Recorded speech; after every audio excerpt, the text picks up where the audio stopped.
Welcome to కీటాక్స్. ఏ ఎండకి ఆ గొడుగు పట్టడం అని ఒక మాట ఉంటుంది. రాజకీయాల్లో కూడా ఇలాంటి నాయకులు ఉంటారు. ఏ పార్టీకి అనుకూలంగా ఉంటుందో చూసి లెక్కలేసుకుని ఆ పార్టీతో పొత్తు కలపడము, ఎన్నికల్లో గెలిచి అధికారాన్ని అనుభవించడము, అవసరం తీరింది అనుకున్న తర్వాత ఆ పార్టీ మీదే బురద జల్లి దూరం జరగడం లాంటివి మనం తరచుగా చూస్తూ ఉంటాం. ఇలాంటి నాయకుల విషయంలో బీజేపీ క్లియర్ కట్ వైఖరి తీసుకుందా?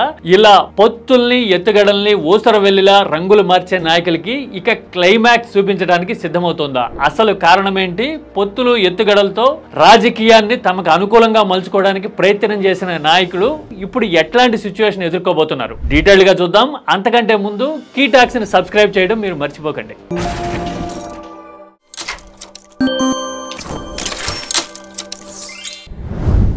బీజేపీతో పొత్తులో ఉండి దాదాపు 20 సంవత్సరాలుగా సీఎం కుర్చీలో ఉన్న నాయకుడు నితీష్ కుమార్ పార్టీలను డంపు చేయడము, ఎప్పటికప్పుడు కొత్త పొత్తులు కలుపుతూ తన బలంతోనూ క్షేత్రస్థాయి రియాలిటీతోనూ సంబంధం లేకుండా అధికారాన్ని అందుకోవాలి అనుకునే కొద్ది మంది నాయకుల్లో నితీష్ కుమార్ కూడా ఒకరు. ఆల్రెడీ ఇప్పటికే అటు కాంగ్రెస్ తోనూ ఆర్జేడీతోనూ పొత్తు కలిపారు.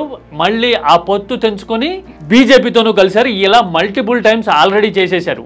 ఇప్పుడు బీహార్ ఎన్నికలు మరో 4-5 నెలల్లో జరగబోతున్నాయి. ఇలాంటి సమయంలో బీజేపీ వ్యూహాత్మకంగా ఒక వైఖరిని ముందుకు తెచ్చింది. మోడీని బలపరచండి అంటూ ఎన్నికల ప్రచారాన్ని అమిత్ షా ఒక పక్కన మొదలు పెడుతూ ఉన్నారు. ఇంకో పక్కన కేంద్ర మంత్రి అశ్విని కుమార్ చౌబే ఒక ఇంట్రెస్టింగ్ కామెంట్ చేశారు. నితీష్ కుమార్ కేంద్రంలో ఉప ప్రధాని కావాలని, బాబు జగ్జీవన్ రామ్ తర్వాత బీహార్ నుంచి ఉప ప్రధాని అయిన నాయకుడిగా ఆయన కీర్తి పొందాలి అనే కామెంట్ చేశారు. నిజానికి ఇది ఆయన ఇండివిడ్యువల్ ఒపీనియన్ అని జేడీయూ అంటున్నా, బీజేపీ రాజకీయాల్లో వ్యక్తిగతం అంటూ ఏది ఉండదు. అది వ్యూహాత్మకం అనేది ఓపెన్ సీక్రెట్. ఆ విషయం నితీష్ కుమార్ కూడా తెలుసు. ఎందుకంటే ఇప్పటికే పొత్తుల్లో వేసిన కప్పగంతులను బట్టి చూసినా, నితీష్ కుమార్ ఏజ్ ని బట్టి చూసినా, బీజేపీతో పొత్తు లేకపోతే బతికే పరిస్థితి లేని జేడీయూ రాజకీయ స్థితి చూసినా గానీ ఇక నితీష్ కుమార్ రాజకీయం క్లైమాక్స్ కి చేరింది అనే విషయం మనకి అర్థమైపోతుంది. ఒకవేళ బీజేపీ ఆఫర్ ని గనక నితీష్ కుమార్ తీసుకుంటే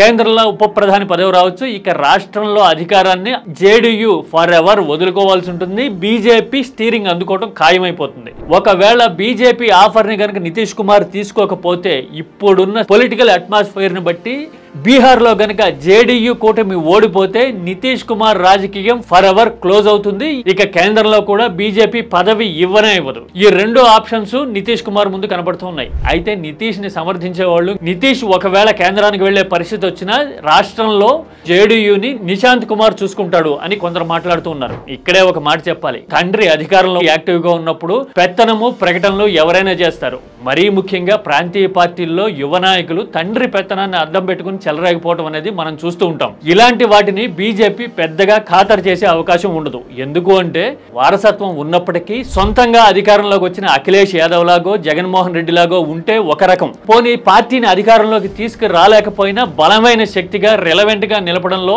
తేజస్వి యాదవ్ లాంటి వారసులు చేస్తున్నది మరో రకం. అలా కాకుండా కేవలం తండ్రి అధికారంలో ఉన్నప్పుడే ప్రకటనలు చేసి చెలరేగుతాను, అధికారంలో ఉన్నప్పుడు శక్తిమంతులుగా కనిపిస్తాను అనుకునే వారసుల్ని బీజేపీ ఎప్పటికీ ఎంటర్టైన్ చేసే పరిస్థితి లేదు అనేది ఓపెన్ సీక్రెట్.